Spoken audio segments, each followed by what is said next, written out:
नमस्ते प्यारे छात्रों। आज काफ़ी छात्रों का फ़ोन आ रहा था और सबकी मांग यही थी कि सर पार्ट वन का सजेशन दिया जाए। तो मैंने पार्ट वन के लिए सजेशन तैयार किया था। मैं समझता हूँ कि किसी भी सजेशन को जब आप पढ़ते हैं तो उसके पहले आपको सिलेबस की जानकारी ज़रूर होनी चाहिए। मैं डॉक्टर चंदन कुमार जमालपुर कॉलेज जमालपुर में असिस्टेंट प्रोफेसर हूँ। हिंदी विभाग मेरा अपना विभाग है। अगर किसी तरह की परेशानी आपको होती है हिंदी में तो आप मुझसे संपर्क कर सकते हैं।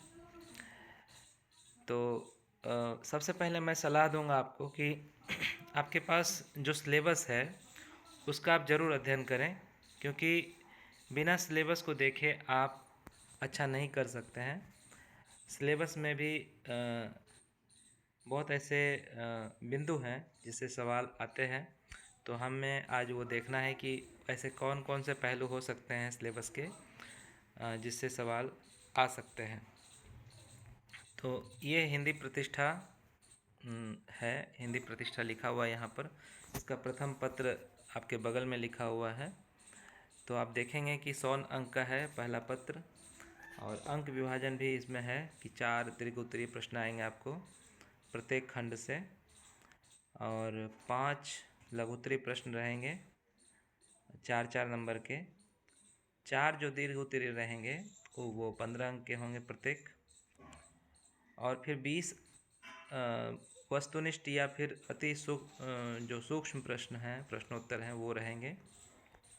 तो ये एक तरह से ब्लूप्रिंट है। इसी अंक विभाजन के आधार पे क्वेश्चन सेट होता है। हमें ये देखना है कि ऐसे कौन से पहलू हो सकते हैं जो सिलेबस से हमें हेल्प मिलेगा क्वेश्चन को समझने में कि किस तरह का प्रश्न हमें आता है एग्ज़ाम में। मैं बताना चाहूँगा, पहले देखिए इसमें लिखा है कि आलोचना का स्वरूप खंड क में। तो आलोचना के हिंदी आलोचना के जो स्वरूप हैं, हिंदी आलोचना का विकास क्रम क्या है, हिंदी आलोचना के कई महत्वपूर्ण आलोचक हैं, उनका क्या व्यक्तित्व है, कृतित्व क्या है, इन सबको ध्यान रखना है। और आलोचना की शुरुआत कहाँ से होती है इस पे आपको पढ़ना होता है। इसमें आधुनिक काल में हिंदी आलोचना की शुरुआत होती है, और भारतेंदु के पिता का एक नाटक है, उससे लगभग आलोचना की शुरुआत मानी जाती है। उसकी आलोचना हुई थी पहली दफ़ा। तो आलोचना का स्वरूप निर्धारित करने के लिए आपको प्रश्न आएंगे इसमें से। आलोचना के भी कई रूप हैं, कई प्रकार हैं। उसमें से एक है ऐतिहासिक आलोचना, फिर है दूसरा मनोवैज्ञानिक आलोचना, ग में है समाजशास्त्रीय आलोचना, और घ में है शैली वैज्ञानिक आलोचना। इन चारों आलोचना पद्धतियों के साथ आपको ये देखना है कि आलोचना का क्या स्वरूप हो सकता है। आलोचना का मतलब होता है छानबीन करना। जब हम कोई रचना पढ़ते हैं, चाहे वह किसी कवि की रचना हो, कविता हो, या फिर कहानी हो, या उपन्यास हो, तो उसकी समीक्षा होती है, उसकी आलोचना की जाती है, उसके अंदर के कंटेंट को देखा जाता है, समझा जाता है, परखा जाता है, और विभिन्न दृष्टियों से उसका मूल्यांकन होता है। इसी को हम आलोचना कहते हैं। व्यापक रूप से, सम्यक रूप से देखने की प्रक्रिया आलोचना कहलाती है। तो ऐतिहासिक एक पक्ष होता है देखने का, मनोवैज्ञानिक पक्ष होता है देखने का। मतलब इतिहास से जुड़ा हुआ जो पक्ष होगा, ऐतिहासिक दृष्टि से हम जब आलोचना करते हैं तो उसका इस्तेमाल करते हैं। मन के आयामों के आधार पर एक व्यक्ति को कोई रचना किस रूप में प्रिय होती है और वह कैसे किसी को समझता है। एक व्यक्ति के मन मानस पर कोई भी कंटेंट, कोई भी कहानी, कोई भी उपन्यास कैसे असर डालता है, इसके लिए मनोवैज्ञानिक पद्धति की आलोचना पद्धति है। फिर जैसे समाजशास्त्रीय आलोचना है, तो एक रचना कैसे समाज को प्रदर्शित करती है, एक रचना कैसे समाज का दर्पण कहलाती है, इस पद्धति से अगर मूल्यांकन होता है तो वह समाजशास्त्रीय आलोचना कहलाती है। समाज को मुख्य रूप से उद्देश्य के केंद्र में रखा जाता है। शैली वैज्ञानिक आलोचना का मतलब है कि रचना जो रची गई है, चाहे वो कहानी हो या कविता हो, वह कोई भी रचना हो, तो उसमें उसकी शैली क्या है, उसकी भाषा क्या है, उसका रूप विधान क्या है, उसका जो शिल्प पक्ष है वो कैसा है, उसमें जो नयापन है वो किस तरह का है, ऐसे चीज़ों का इसमें अध्ययन किया जाता है। इस दृष्टि से आप जब भी किसी चीज़ को देखेंगे तो देखने का अलग अलग नज़रिया हो सकता है। एक ही कहानी को दो लोग पढ़ेंगे तो उन दोनों की दृष्टि अलग अलग हो सकती है। तो जैसे हम कहते हैं, नज़रें बदले तो नज़ारे बदल गए, किस्ती ने रुख बदला तो किनारे बदल गए। तो वही आपके देखने के नज़रिए से आपका जो एम है बदल जाता है। तो इसलिए हमें इस तरह से आलोचना को पढ़ना होता है। इसके अलावा खंड ख में संस्कृत काव्य पाठ खंड एक ख का नाम है। इसमें हमें पढ़ना होता है काव्य लक्षण, काव्य हेतु, काव्य प्रयोजन, काव्य गुण, काव्य दोष, काव्य के प्रकार, शब्द शक्ति। मैं बहुत ही सरल भाषा में कहूँ तो कविता लिखने के कैसे कैसे विविध आयाम हैं। कविता का गुण क्या है, कविता लिखने का कारण क्या होता है, कविता लिखने का उद्देश्य क्या होता है, कविता में किस तरह के दोष आने पर वह रस को भंग कर देते हैं, कविता के कितने प्रकार हैं, और कविता में जो उपयोग की जाती है शब्द शक्ति, वह किस रूप में कविता में काम करती है, इन चीज़ों को पढ़ना होता है इसमें। अब जैसे शब्द शक्ति का मतलब आमतौर पे एक ही शब्द के कई अर्थ होते हैं, तो उन अर्थों का इस्तेमाल कविता में कैसे होता है इसे हम देखते हैं। तो ये तो जब आप लगातार क्लास में आएंगे तो इस पर ज़्यादा अच्छी चर्चा हो सकती है। मैं यहाँ आज केवल परिचय दे रहा हूँ, इसलिए बहुत संक्षिप्त में समझा रहा हूँ। आप इस दृष्टि से पढ़ेंगे तो आपको मदद मिलेगी पढ़ने में। फिर खंड ख का ही चौथा पॉइंट है, जिसमें रस है, अलंकार है, रीति है, ध्वनि और वक्रोक्ति सिद्धांतों का सामान्य परिचय है। तो रस सिद्धांत बात करता है कि किसी कविता में कौन सा रस किस रूप में किस रूप में होता है निष्पत्ति उसका। जैसे किसी रस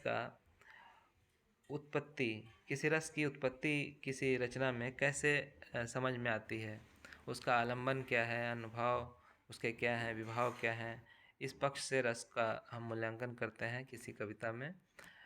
रस आमतौर पे 9 माने जाते हैं, कहीं कहीं 10 रस की चर्चा भी है। इसके साथ ही कविता जब हम पढ़ते हैं और हमें वह कविता किस रूप में अच्छी लगती है, हमारे भीतर कौन से रस को वह निश्रित करती है, इसके लिए हम कविता के मूल्यांकन में या कविता के लक्षण में रस को पढ़ते हैं। रस असल में हमारे व्यक्तित्व का एक वह सॉफ्टवेयर सिस्टम है, जो हम किसी रचना को पढ़ते हैं तो वैसे मनोभाव में चले जाते हैं। जैसे मैं कहूँ कि अगर आप राम सीता के मिलन को देखेंगे तो आप में प्रेम का भाव जगेगा। तो यह प्रेम यानी श्रृंगार रस है, और श्रृंगार रस का स्थायी भाव रति है। मिलन, रति का मतलब मिलन। तो इस तरह से रस की चर्चा होती है, इसके लिए भी विस्तार से कक्षा आपको करनी चाहिए। अलंकार फिर है, अलंकार का मतलब होता है सजाना, किसी चीज़ को कैसे हम संवारते हैं, यह अलंकार इसके लिए जिम्मेदार होता है। रीति का मतलब पद्धति, प्रणाली है कि कैसे कविता लिखने की रीति क्या हो। ध्वनि कविता के जो लेखन से जुड़ी हुई चीज़ें हैं, जैसे हम ध्वनि का मतलब है जैसे सुर, आवाज़। कविता के लिए कई बार अभिव्यक्ति का जो पक्ष है वह बहुत महत्वपूर्ण होता है और उसमें ध्वनि की बहुत भूमिका होती है। तो ध्वनि के धरातल पे भी कई काव्य मर्मज्ञों ने इस पे चर्चा की है, हम उसे पढ़ते हैं। वक्रोक्ति सिद्धांत। वक्र और उक्ति का मतलब है टेढ़ी बात। एक सिद्धांत ही है इस पर कि कैसे हम किसी बात को अगर घुमा के कहें तो उसका असर कुछ ज़्यादा होता है, विशेष हो जाता है। तो ऐसे सिद्धांत को हम पढ़ते हैं। यहाँ आपको करीब 5 सिद्धांतों को पढ़ना होता है पार्ट 1 में, आप इसे पढ़ें। फिर है प्रमुख अलंकारों का लक्षण, उदाहरण भी आपको पढ़ना पड़ता है इसके लिए कि अनुप्रास क्या है, यमक क्या है, श्लेष क्या होता है, वक्रोक्ति, उपमा, उपेक्षा, रूपक, अतिशयोक्ति, दृष्टांत, समासोक्ति, ये सब अलंकार हैं। और बहुत ज़्यादा अलंकार नहीं है, अलंकार तो बहुत होते हैं पर यहाँ बहुत कम अलंकार दिए गए हैं। लक्षण का मतलब होता है एक तरह से परिचय। जैसे मैं एक अतिशयोक्ति का उदाहरण देता हूँ। एक अतिशयोक्ति अलंकार उसको कहते हैं जब कोई बात को बढ़ा चढ़ा कर बताई जाए, और बढ़ा चढ़ा कर बताई जाए इतनी कि वह सामान्य ना लगे, उसको हम अतिशयोक्ति कहते हैं। तो जैसे कि आप कहते हैं कविता में, हनुमान की पूँछ में लग न पाई आग, सारी लंका जल गई, गए निशाचर भाग। तो अब हनुमान की पूँछ में आग नहीं लग पाई मगर पूरी लंका जल गई और राक्षस भी भाग गए। तो ये अपने आप में अतिशयोक्ति है कि जलाने वाले का हाथ भी नहीं जला। तो इस तरह से आपको बताना है कि उसका मतलब क्या है। अब जैसे रूपक है, रूपक का मतलब क्या होता है और उससे संबंधित कविता आपको बता देनी है। अब रूपक अलंकार किसी उपमेय और उपमान का एक रूप हो जाना ही रूपक है। तब एक रूप होने से रिलेटेड जो उदाहरण होगा आपके सामने उसको आप बता दें तो हो गया रूपक। अब इसी तरह है प्रमुख छंदों का लक्षण, उदाहरण। अब छंद है, जैसे कविता लिखने के बहुत सारे छंद होते हैं। दोहा, सोरठा, चौपाई, रोला, वरवय, कुंडलिया, छप्पय, सवैया, कवित्त, मंदक्रांता, ये सब है छंद है। अब इन छंद का क्या रूप होता है, ये छंद कैसे कविता को बांधते हैं, इसे हमें पढ़ना पड़ता है। फिर इसके अलावा खंड ग में हिंदी आलोचना का फिर हमारे पास एक बिंदु आता है। इसमें हम प्रमुख आलोचकों को पढ़ते हैं। अब जैसे रामचंद्र शुक्ल हैं, ये हिंदी साहित्य के इतिहास लेखक रहे हैं। तो इनकी जो पद्धति है, दृष्टि जो है, वह ऐतिहासिक आलोचना को समृद्ध करती है। हजारी प्रसाद द्विवेदी ऐतिहासिक भी हैं, समाजशास्त्रीय भी हैं। नंद दुलारे वाजपेयी शैली वैज्ञानिक आलोचना पद्धति के लिए जाने जाते हैं। रामविलास शर्मा मार्क्सवादी समीक्षा पद्धति के लिए ना माने जाते हैं। तो इनके जो काव्य सिद्धांत हैं उनका सामान्य परिचय आपको देना है। खंडगा में पाश्चात्य साहित्य के सिद्धांत। पश्चिमी जगत ने भी कई आलोचना सिद्धांत को प्रमोट किया है, आगे बढ़ाया है। हम उसे हिंदी साहित्य में भी पढ़ते हैं। तो इसके लिए प्लेटो और अरस्तु, रिचर्ड्स हैं और मैथ्यू आर्नाल्ड के काव्य सिद्धांतों का हमें सामान्य परिचय पढ़ना पड़ता है। इसके अलावा द्रुत पाठ है। द्रुत पाठ के लिए हमें 3 आलोचकों को पढ़ना होता है। इनमें से किन्हीं 2 पर ही प्रश्न आएंगे। एक आचार्य नलिन विलोचन शर्मा, डॉक्टर भागीरथ मिश्र और डॉक्टर नामवर सिंह। तो इससे संबंधित प्रश्न आ सकते हैं। द्रुत पाठ का मतलब आप मतलब पढ़ रहे हैं पूरी तरह से, तो एक छोटा सा टॉपिक ये भी ध्यान में रखें। मतलब द्रुत माने होता है तेज। मतलब आम तौर पे एक पाठ्यक्रम को पढ़ते हुए, समझते हुए हम छूटती निगाह से ही सही, कम से कम हम इन 3 आलोचकों को ज़रूर पढ़ें, क्योंकि ये आलोचक बहुत ही महत्वपूर्ण भूमिका अदा करते हैं हिंदी साहित्य में। तो इन्हें ज़रूर पढ़ना चाहिए। और इनसे और नीचे लिखा गया है प्रस्तावित ग्रंथ कौन कौन हो सकते हैं। इसके लिए हमारे इस पेपर 1 के लिए जो प्रस्तावित ग्रंथ हैं उसमें जो बताया गया है कि आप इन किताबों को पढ़ेंगे तो ऊपर के सारे बिंदुओं को समझेंगे। उसमें है भारतीय काव्य शास्त्र, बलदेव उपाध्याय, साहित्यालोचन, श्याम सुंदर दास, साहित्य सहचर आचार्य हजारी प्रसाद द्विवेदी। रस सिद्धांत डॉक्टर नागेंद्र। अलंकार रीति और वक्रोक्ति डॉक्टर सत्यदेव चौधरी। अलंकार मुक्तावली आचार्य देवेंद्र नाथ शर्मा। पाश्चात्य काव्यशास्त्र आचार्य देवेंद्र नाथ शर्मा। हिंदी आलोचना के आधार स्तंभ प्रोफेसर खंडेलवाल। इससे भी प्रश्न आते हैं, शायद वस्तुनिष्ठ प्रश्न इससे आ सकते हैं, इसे बहुत ध्यान से पढ़ना है। तो इस तरह से हमारा ये पेपर 1 कंप्लीट हो जाता है। आप पेपर 1 के सिलेबस को अगर ध्यान से देखेंगे तो आपको दिक्कत नहीं आएगी। दूसरी बात है कि हमारा जो दूसरा पत्र है उसमें हिंदी साहित्य का इतिहास हम आदिकाल और भक्तिकाल पढ़ते हैं। इसमें 50 अंक पूर्णांक 50 दिया हुआ है और ये पूर्णांक 50 से जो अंक विभाजन है यहाँ किया हुआ, उसमें 2 आलोचनात्मक प्रश्न आएंगे इतिहास से, 15-15 अंक के होंगे, 2 लघुत्तरीय रहेंगे और 10 वस्तुनिष्ठ प्रश्न होंगे। वस्तुनिष्ठ ना भी रहें तो कम से कम 1 नंबर के होंगे, अति लघुत्तरीय रहेंगे। फिर इसके अलावे खंड ख में भी पूर्णांक 50 है, इसका भी अंक विभाजन दिया हुआ है, आप इसे देख सकते हैं। निर्धारित पाठ्य पुस्तक, देखिए ये पाठ्य पुस्तक है जो कि उस समय हमारे शिक्षक थे हिंदी विभाग टीएनबी कॉलेज में, प्रोफेसर रामचंद्र घोष, उन्होंने संपादित की थी एक किताब पंचरत्न। उसी पंचरत्न से ये सारे कंटेंट लिए गए हैं यहाँ पर। हालांकि पंचरत्न अभी मौजूद नहीं है हमारे पास किताब, मगर हो सकता है इस तरह के प्रश्न आपको ऑब्जेक्टिव में दें कि पंचरत्न के संपादक कौन है, तो इसे ज़रूर पढ़ना चाहिए। पहले पेपर में भी हम इस तरह के किताब को ज़रूर पढ़ें कि इसके संपादक कौन है। तो ये यहाँ तो नहीं है मगर इसमें से ये प्रश्न आ सकता है। इसके अलावा है कि अब विद्यापति, उसमें पंचरत्न में विद्यापति प्रमुख कवि हैं जिनकी कविताओं की पहली पंक्ति को यहाँ लिखा गया है। जैसे खने खने नयन कौन अनुसरई, ये पंक्ति पहली है।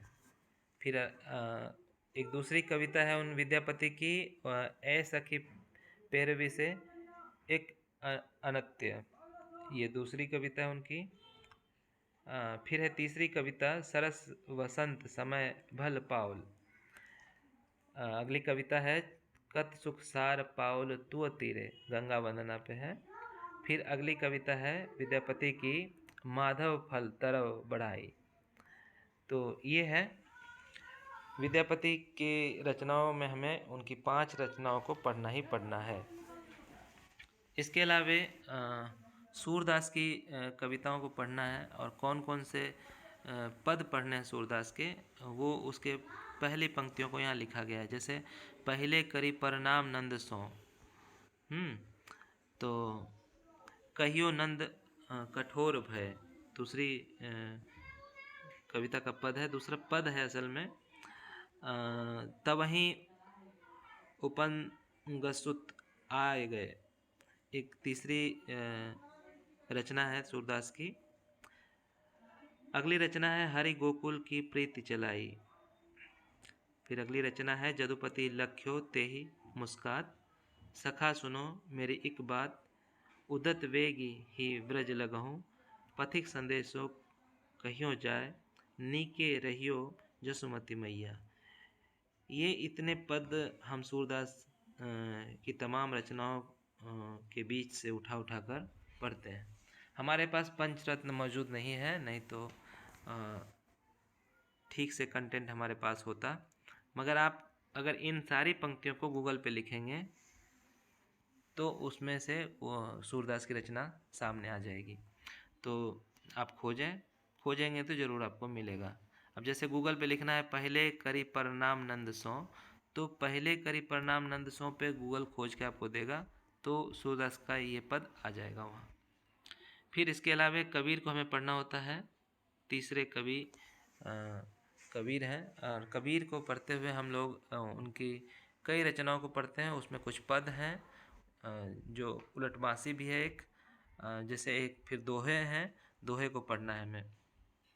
दुल्हन गावो मंगलाचार, ये पहली पंक्ति है उस पद की। मन रे जागत रहिए भाई, ये भी पहली पंक्ति है उसकी। हम न मरे मरी है संसारा, ये भी पहली पंक्ति है।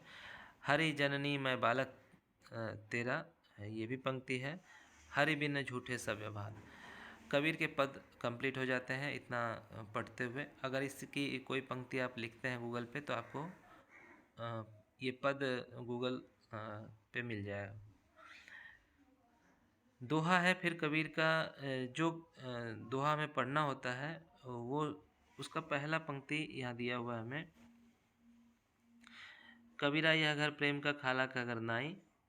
हाँ, फिर अगली लाइन है इसमें, शीश उतारे भोई धरे तब बैठे घर माही। तो ये है, ऐसी वाणी बोलिए मन का आपा खोए, और उनको शीतल आपो शीतल होए। प्रेम न खेती निपजे, प्रेम न हाट बिकाए, पहली पंक्ति है। मन मथुरा दिल द्वारिका, काया काशी जानी, ये भी पहली पंक्ति है उस दोहे की। सात समंद को मशी करो, लेखनी सब बन राई, धरती सब कागज करो, हरि गुण लिखा न जाई। इस तरह से कबीर के दोहे हमें पढ़ने हैं। फिर तुलसीदास के जो पद हमें पढ़ने हैं या जो चौपाई है वो हमें यहाँ इस तरह से दी गई है। इसकी जो रचनाएं हैं तुलसीदास की, उसके पहले पद को यहाँ पद का पहला लाइन यहाँ लिखा गया है। आप इसको अगर सर्च करना चाहते हैं तो गूगल पे इसको लिखें और फिर आपको मिल जाएगा। इसके अलावा हमारे जो अगले कवि हैं वो है जायसी। जायसी ने एक बहुत ही अच्छी रचना लिखी है पद्मावत नाम से। पद्मावत या फिर अखरावट, इससे जुड़ी रचनाएं हमें इस विषय में पढ़ने होते हैं। तो सुनते ही राजा गा मुरछाई, तो अगर इतना लिखेंगे गूगल पे तो आपको गूगल खोज के पूरी पंक्ति ला देगा, आप उसे वहाँ पढ़ सकते हैं। तो 5 कवि से पंचरत्न बना था, ये पाठ पूरा हो गया। इसके अलावा फिर द्रुत पाठ इसमें भी है। द्रुत पाठ में आप पढ़ेंगे 3 कवियों को, एक है अमीर खुसरो हैं, मीराबाई हैं और रस खान हैं। आप भक्ति काल को मीराबाई के बिना पूरा नहीं कर सकते हैं, रस खान के बिना पूरा नहीं कर सकते हैं, और अमीर खुसरो हैं तो वैसे आदिकालीन कवि, हिंदी के पहले कवि माने जाते हैं। तो इसलिए अमीर खुसरो के बिना पूरा हिंदी साहित्य एक तरह से अधूरा है। तो ज़रूर पढ़ें इन तीनों को। फिर इसमें भी प्रस्तावित ग्रंथ हैं। हिंदी साहित्य का इतिहास आचार्य रामचंद्र शुक्ल द्वारा लिखित है। हिंदी साहित्य का इतिहास डॉक्टर नगेंद्र है संपादक इसके। हिंदी साहित्य उद्भव एवं विकास आचार्य हजारी प्रसाद द्विवेदी हैं। हिंदी साहित्य का वैज्ञानिक इतिहास डॉक्टर गणपति चंद्र गुप्त। हिंदी साहित्य का दूसरा इतिहास डॉक्टर बच्चन सिंह। विद्यापति अनुशीलन एवं मूल्यांकन डॉक्टर वीरेंद्र श्रीवास्तव। विद्यापति शिव प्रसाद सिंह। तुलसी दर्शन माता प्रसाद गुप्ता। सुर साहित्य आचार्य हजारी प्रसाद द्विवेदी। कबीर आचार्य हजारी प्रसाद द्विवेदी। जायसी विजय देव नारायण शाही। तो ये हमारा पेपर 1 और पेपर 2 कंप्लीट हो जाता है। मैं चाहूँगा कि आप सब बहुत ध्यान से सिलेबस को पढ़ें, और सिलेबस अगर आप ध्यान से पढ़ लेते हैं तो निश्चित रूप से मैं मानता हूँ कि आपकी आधी समस्या समाप्त हो जाएगी, आपको एक दिशा मिल जाएगा पढ़ने का। तो आज भर इतना ही, बाय बाय। अगर कोई प्रश्न होता है तो आप ज़रूर कमेंट करके बताएं ताकि मैं उसका समाधान अगले वीडियो में कर सकूं। नमस्कार।